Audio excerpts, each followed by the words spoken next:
and to keep me from being too elated by the abundance of revelations. A thorn was given to me in the flesh, a messenger of Satan to harass me, to keep me from being too elated. 3 times I begged the Lord about this, that it should leave me. But he said to me, "My grace is sufficient for you, for my power is made perfect in weakness." I will all the more gladly boast of my weaknesses, that the power of the Lord may rest upon me. For the sake of the Lord, then, I am content with weakness, insults, hardships, persecutions, and calamities. For when I am weak, then I am strong.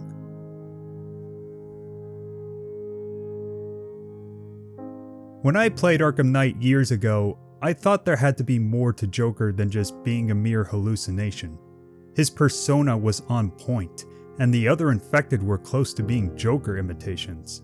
The Jason Todd flashbacks also didn't make sense, since only Joker was there, not Batman.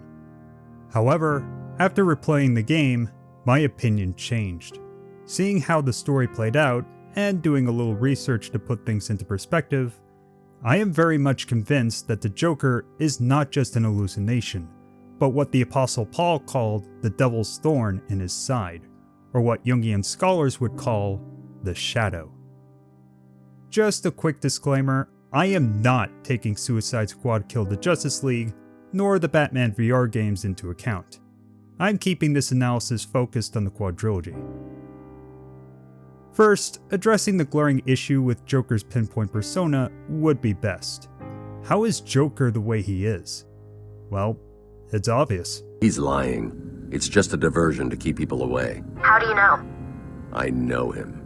Batman has fought Joker for years, knowing many of his tricks and tendencies, enough that he could write a whole biography about the Joker. Then there are the Jason Todd scenes. The final flashback confirms that Joker recorded the sessions and sent them to Batman for taunting purposes. Plus, it is rumored that Jason Todd died and was resurrected by Ra's al Ghul in the games. Only one man has passed this ordeal. This wouldn't be contradictory. Jason Todd is clearly dead on the floor, and when Joker claims he lied about it later, this isn't the Joker speaking. It's Batman's intuition piecing together what he believes to be accurate based on the evidence in front of him. Plus, while I say Joker's persona is spot on, he doesn't give very accurate information. Newsflash! You killed me! I was there, remember? You destroyed my cure right in front of me. Watch me choke on my last laugh. Then, after killing me, you said you would have shared. Still, even with Joker being an hallucination, I don't think that it's just because Batman was exposed to Joker's blood for too long, nor is it a result of Scarecrow's fear toxin. Rather, this aspect of Batman has always been there, lurking, waiting.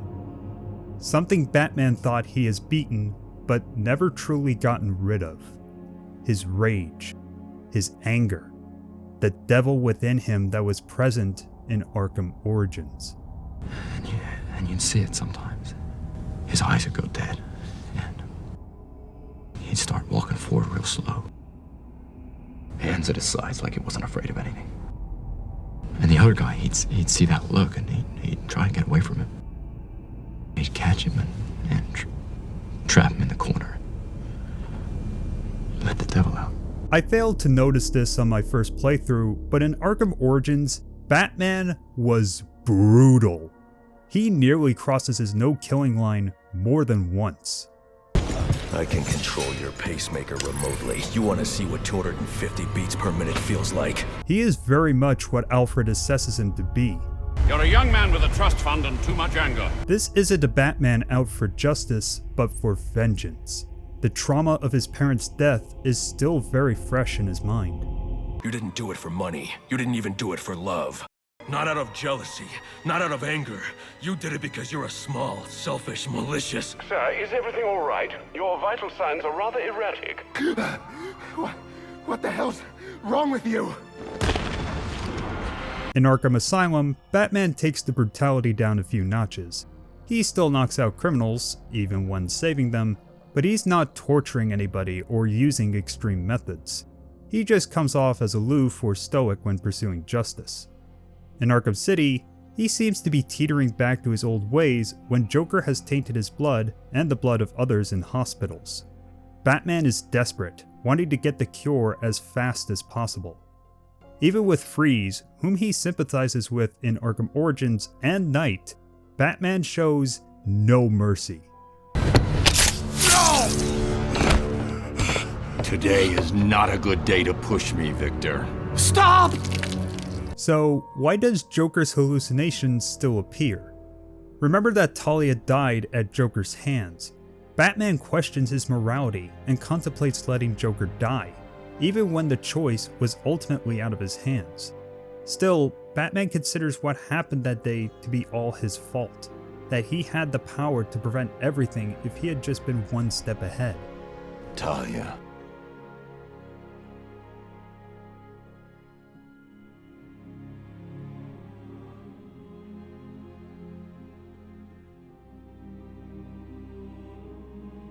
Talia! I'm sorry, beloved. I didn't know. I'm sorry. His fears heighten when Barbara is kidnapped, which ultimately makes Joker appear and taunt him about the possibility of her death. So let's recap. Barbara's kidnapped, and let's face it, probably dead. You're lying to Loverboy Wonder about it, and dear old Jim's marched off on his lonesome to save the day. Personally, I go see Eddie's latest contrived death gauntlet. I'm sure he went to a lot of trouble. Besides, you can't save all of Barbara. I killed half of her already. Did he have anyone with him? Oh, you mean Barbara Gordon? I think we both know she's probably dead, don't we, Bats?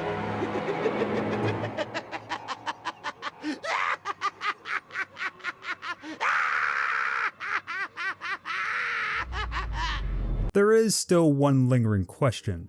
If Joker is merely an amalgamation of Batman's grief, why is everyone else Jokerized? Well, they're not Joker. Not really. It's a form of Creutzfeldt-Jakob disease, but mutated beyond anything on medical record. Creutzfeldt-Jakob disease is a mental disorder that is similar to Alzheimer's, where the body breaks down. The difference is that CJD eventually leads to death. One of the symptoms is personality change, though not to the extent of the infected. Even if the logic is that they're tainted by Joker's blood, they're not exact Joker clones. Instead, their inhibitions are not being suppressed anymore, allowing them to act out their own dark desires and insecurities. Christina Bell was once a board executive who probably had to act authoritatively but suppressed anger about not getting her own way.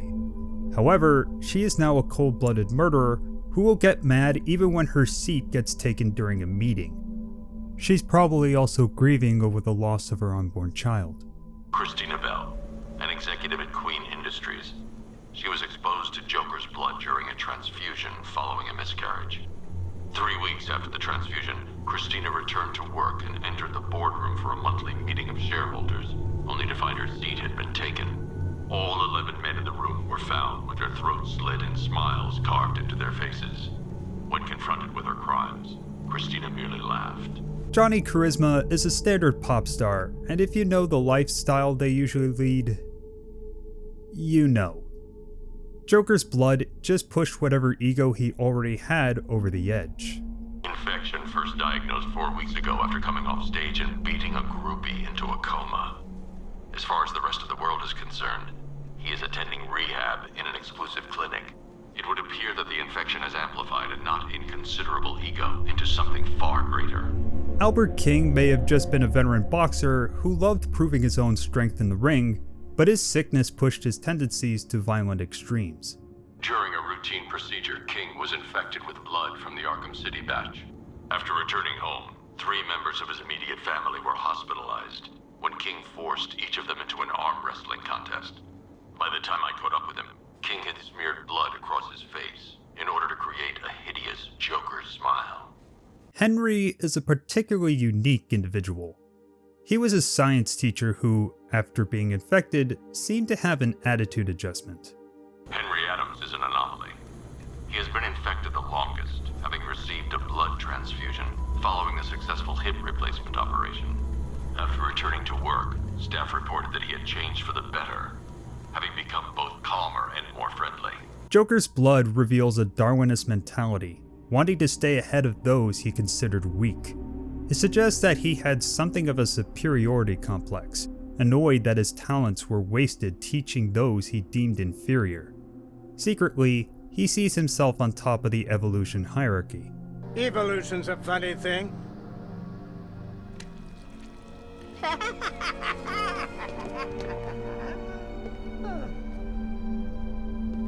No matter how many obstacles get in its way, the strongest always survives. Still, you know what they say about evolution? Even amoebas can do it. What are you doing? Purifying the gene pool. The same thing is happening to Batman. The combination of Batman's guilt, Scarecrow's toxin, and the prolonged exposure to Joker's blood brings out all of his insecurities, desires, and unwanted emotions to the surface. They are the kind of weaknesses that the devil usually preys on, which we all wish would just go away. If any of you are Jungian scholars, some of what I am describing sounds awfully like the shadow, the weaknesses and insecurities we usually try to bury within ourselves. In fact, Jung's example of the shadow is Satan trying to tempt Jesus to demonstrate his power and authority. The devil in Paul's side is an extension of both Jesus' resistance and the shadow, left there by God so we do not get into the I am my own source of strength mindset. Sir, I strongly suggest you call in Captain Gordon. He could be a valuable ally for you. I don't need any allies. Batman's hidden desires, in this case, are a fewfold. One of them is obvious. He doesn't want to see anyone else die. He's already seen his foster son, the woman he loved, and an enemy he would have saved perish before him. Seeing Hallucination Barber die was the final straw, pushing him to lock Robin away in a cell. Batman's second desire is to see his enemies perish. While he wants to protect the city that he loves, he also harbors anger against those who would accelerate its destruction. He wants to see his enemies buried in the dirt, but knows that will mean becoming somebody like the Joker himself, with no concern between innocent or guilty, burning Gotham to the ground. The third desire may perplex others, but it is how Batman beats the devil within him. You're afraid of being ashes. You're afraid of being forgotten. And you will be forgotten, Joker. Because of me. While Batman now works with the police, he's always seen himself as the arbiter of justice, that he alone can keep the city from falling into decay. You may be! No, not may be. I am. When the mugger or the thief stops to think twice, that is fear. That is what I am. That is why they hired assassins, because I am the reason the criminals breathe easier when the sun rises. His fear is that if no one acknowledges him as such, that if criminals no longer fear Batman, his contributions to the city would be for nothing. Batman's not just some guy who sneaks around. He is still out in the open, beating criminals up and working with others. Batman's greatest fear, his greatest insecurity, is that he and his legacy will be forgotten. It's what informs every other fear in the franchise. His friends dying, his parents dying, the crazies taking over the asylum. Every scream, every death, vengeance for all that Batman has done. Yet, coming to terms with his insecurity is how Batman wins. He doesn't eradicate it entirely, but finally acknowledges it, just as Paul swears that he will boast about his weaknesses. It is very much parallel to how Jesus casts away Satan, showing that even in a human form, the most vulnerable of forms, Satan is not in control of the God who made him. Batman made this Joker hallucination, and he casts him away. So, with Scarecrow defeated, with Batman finally facing the truth, he is ready to go into hiding and do away with his own public persona for something else. Something that can only exist in the shadows. A legend that can only rise from the ashes of the Batman. Thanks for watching, and I hope you enjoyed the analysis. After this, we are finally going back to Frogware's Sherlock Holmes. If you haven't watched my previous videos on the series, I made a playlist that will show up after the credits so you all can catch up beforehand. Also, don't forget to subscribe or follow so you don't miss when my videos come out. Besides that, have a blessed day, and I'll see you all later. The look on your face when you saw him. Who'd have thought? The big bad Batman, scared of his own reflection.